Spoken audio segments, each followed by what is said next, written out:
PCC అధ్యక్షురాలు అయినప్పటి నుంచి కూడా మన రాజమండ్రి ప్రెస్ వారు చాలా సపోర్ట్ చేస్తున్నారు. ఏ కార్యక్రమం అయినా సరే చాలా హైలైట్ గా స్టేట్ లెవెల్లో హైలైట్ అయ్యేలాగా ప్రజల్లోకి తీసుకెళ్తున్నారు. ముఖ్యంగా మీ అందరికీ కూడా ధన్యవాదాలు తెలియజేస్తూ 27వ తేదీన పిసిసి అధ్యక్షురాలు వైఎస్ శర్మిల గారు అలాగే పిసిసి ఇన్ఛార్జి పాలికవర్మ గారు ఇద్దరు కూడా గోకారం బస్ స్టాండ్ అంబేద్కర్ విగ్రహం దగ్గరికి మధ్యాహ్నం 2 గంటలకి రావడం జరుగుతుందండి.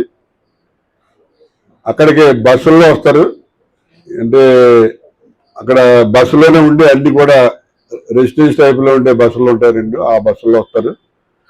ఫస్ట్ గా ముందుగా గోకారం బస్ స్టాండ్ లో ఉన్నటువంటి అంబేద్కర్ గారి విగ్రహానికి పూలదండలు వేసే కార్యక్రమం ఉంటుంది. పూలదండలు వేసిన తర్వాత మేడం గారు పాలికవర్మ గారు ఇద్దరు కూడా మరి కారులు ఎక్కుతారు. వారితో పాటు మరి రాజమండ్రి తూర్పుగోదావరి జిల్లాలో ఉన్నటువంటి నాయకులు వారి యొక్క కార్లన్నీ కూడా మేడం గారితో ఫాలో పెట్టడం జరుగుతుంది. అలాగే స్టేట్ లెవెల్ నుంచి వచ్చిన నాయకులకి కూడా కార్లన్నీ కూడా ఫాలో అప్ పెడతారు. ఆ కార్ల ముందు ఎన్ఎస్యుఐ యూత్ కాంగ్రెస్ ఇద్దరు యొక్క ఆధ్వర్యంలో మన పట్టాభి గారు బిల్డర్ బాబీ 200 మోటార్ సైకిల్ మీద వెనకాల కూర్చున్న వాళ్ళు జెండాలు పట్టుకుని 200 మోటార్ సైకిల్ తోటి ర్యాలీగా వాళ్ళు ముందు వెళ్తారు.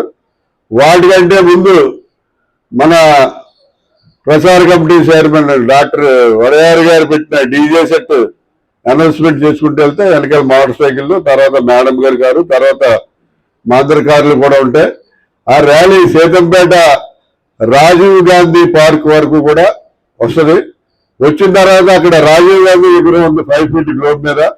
ఆ విగ్రహాన్ని రాజీవ్ గాంధీ విగ్రహాన్ని రాజశేఖర రెడ్డి గారే ఓపెన్ చేశారు. అప్పట్లో రాజశేఖర రెడ్డి గారు ఓపెన్ చేసిన ఆ రాజీవ్ గాంధీ విగ్రహానికి దండలు వేసిన తర్వాత పక్కనే మరి కొత్తగా ఇందిరాగాంధీ విగ్రహం పెట్టాం.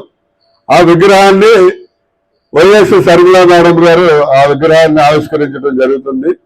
రాజీవ్ గాంధీ విగ్రహాన్ని రాజశేఖర రెడ్డి గారు ఆవిష్కరించారు. పక్కనే ఇందిరాగాంధీ విగ్రహాన్ని వైఎస్ శర్మిల మేడం ఆవిష్కరించడం జరుగుతుంది. మేడం గారు విగ్రహావిష్కరణ అయిపోయి బయటకు వచ్చిన తర్వాత ఒక గుర్రం బగ్గీ మీద మేడం గారిని పాలికవర్మ గారిని కూడా గుర్రం బగ్గీ ఎక్కించి గుర్రం బగ్గీ ముందు డీజే సెట్ అలాగే టీన్ మారు మందుగుండు సామాను కాల్చుకుంటూ మరి వెనకాల కార్యకర్తలు కాంగ్రెస్ అభిమానులు అందరూ కూడా ఒక ర్యాలీలో సీతంపేట మన పేపర్ మిల్లు బేరిగేట్ ఎదురుగుండా ఉన్నటువంటి కృష్ణసాయి కళ్యాణ మండపానికి రావడం జరుగుతుంది.